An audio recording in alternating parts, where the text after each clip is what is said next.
Hulagu Khan نے بڑے لوگ مروائے تھے، بڑے، بغداد میں 20 لاکھ آدمی قتل کروایا اس نے، 20 لاکھ آدمی مروایا۔ ایک دن ایک علاقے میں گھوم رہا تھا، لیمو کھانے کا بڑا شوقین تھا، بازار میں گیا تو ایک لیمو خریدا۔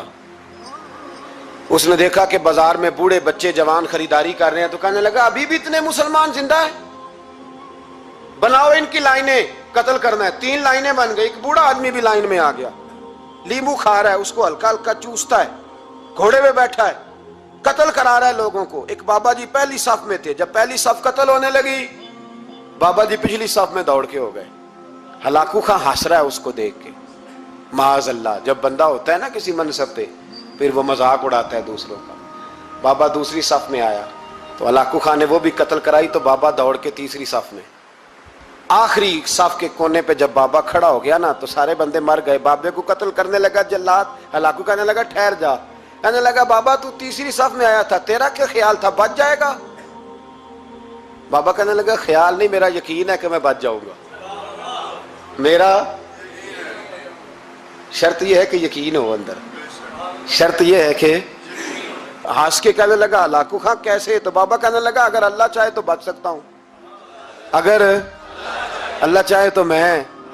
بہت سارے لوگ ہیں ڈاکٹر لکھ کے دے دیتے ہیں نہیں بچے گا، وہ بچ جاتا ہے کیونکہ بچانے والا اللہ ہے، کہا اللہ چاہے تو بچ جاؤں گا۔ تو ہلاکو کہنے لگا کیسے؟ جب ایسے کیا نا، کیسے ایسے کیا نا تو لیمبو ہاتھ سے گر گیا۔ وہ بچے پلیئر نہیں ہوتے، وہ گیند گنتی ہے تو چھلانگ لگا کے پکڑ لیتے، تو بڑا گھوڑ سوار تھا، نیزہ باز تھا، چھلانگ لگائی لیمبو کیش کرنے کے لیے۔ کیسے تو کیسے بچے؟ یوں ہاتھ گھمایا، لیمبو گرا تو چھلانگ لگائی، نیچے جھکا، جب نیچے جھکا نا تو گر گیا گھوڑے سے، جو پیر تھا وہ گھوڑے کی رکاب میں الجھ گیا، گھوڑا ڈر کے دوڑ گیا۔ جب گھوڑا دوڑا تو زمین پر زور زور سے سر لگنے لگا، سپاہیوں کہتا دوڑو اس کو پکڑو، سپاہی بھی دوڑے پر گھوڑا قابو نہ آیا۔ گھوڑا اس وقت رکا جب نہ اس کا چہرہ پہچانا جاتا تھا، نہ آنکھیں سلامت تھی، نہ ناک سلامت تھی، اس کی کھوپڑی ساری اس طرح چور چور ہو گئی جیسے کسی نے ہتھوڑے کے ساتھ پیسی ہو۔ ہلاکو کی لاش سے خون بہ رہا تھا، بابا ہنس رہا تھا۔ ایک سپاہی کہنے لگا بابا تو کیوں؟ کہنے لگے میں اپنے رب کی قدرتوں پہ مسکرا رہا ہوں۔